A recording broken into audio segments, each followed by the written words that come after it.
இந்த சகோதரி தமிழ்நாட்டில் தான் இருக்காங்களா இல்லை வேற மாநிலத்தில் இருக்காங்களா?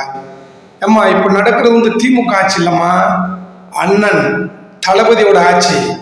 இதில் நீங்கள் கரண்ட் இல்லை, தண்ணி வரல, அது இதெல்லாம் நீங்கள் கம்ப்ளைண்ட் பண்ணிட்டு இருக்கக்கூடாது, புரியுதா?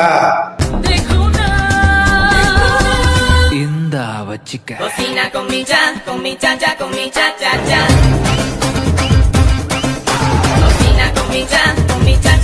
இதுக்கு தாண்டா கரண்ட் ஆஃப் பண்றீங்க, சொல்லிட்டு தான் ஆஃப் பண்ணீங்களா?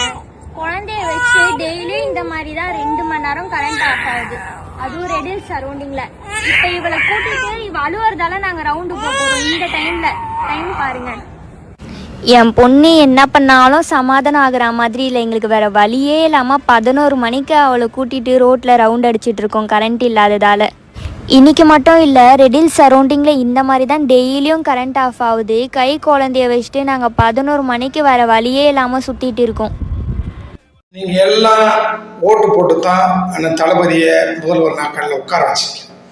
இப்போ நீங்கள் கரண்ட் வரல, தண்ணி வரல, என் குழந்தை கரண்ட் இல்லாமல் தூங்க மாட்டேங்கிறா, அதனால் நான் அவளை கூட்டிக்கிட்டு 11 மணியை போல் நான் ரோடாக சுற்றிக்கிட்டு இருக்கேன்னா இதெல்லாம் ஒரு பேச்சா நீங்கள் பேசக்கூடாது.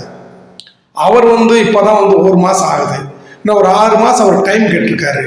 6 மாதம்னா இன்னும் 1 மாதம் முடிஞ்சிச்சு, இன்னும் ஒரு 5 மாதம் நீங்கள் பொறுத்துக்க முடியாதா? ஆமா, ஏன் இப்படி நீங்கள் டார்ச்சர் பண்ணுறீங்க? கரண்ட் இல்லைன்னு. கரண்ட் இல்லைன்னா என்னம்மா, உங்கள் குழந்தை எப்போல்லாம் கரண்ட் போதும் அந்த நேரம் நீங்கள் தூக்கிட்டு ரோட சுற்றிட்டு இருங்க. இப்போ என்ன அவசரம் உங்களுக்கு? கரண்ட் இல்லை இதை ஒரு வீடியோ எடுத்து நீங்கள் போட்டுட்ருக்கீங்க. தயவுசெய்து தளபதிக்கு நீங்கள் நெருக்கடி கொடுக்காதீங்க. 1 மாதம் பொறுத்துட்டீங்க, ஒரு 5 மாதம் பொறுத்துருங்க, அதுக்குள்ளே கரண்ட் வரும். நீங்கள் 5 மாதம் வரை நீங்கள் ரோட சுற்றுங்க, அதனால என்ன தப்பு இருக்கு? நீங்கள் தானே ஓட்டு போட்டு கொண்டு வந்தீங்க, இப்போ என்ன உங்களுக்கு கஷ்டமாக இருக்குது?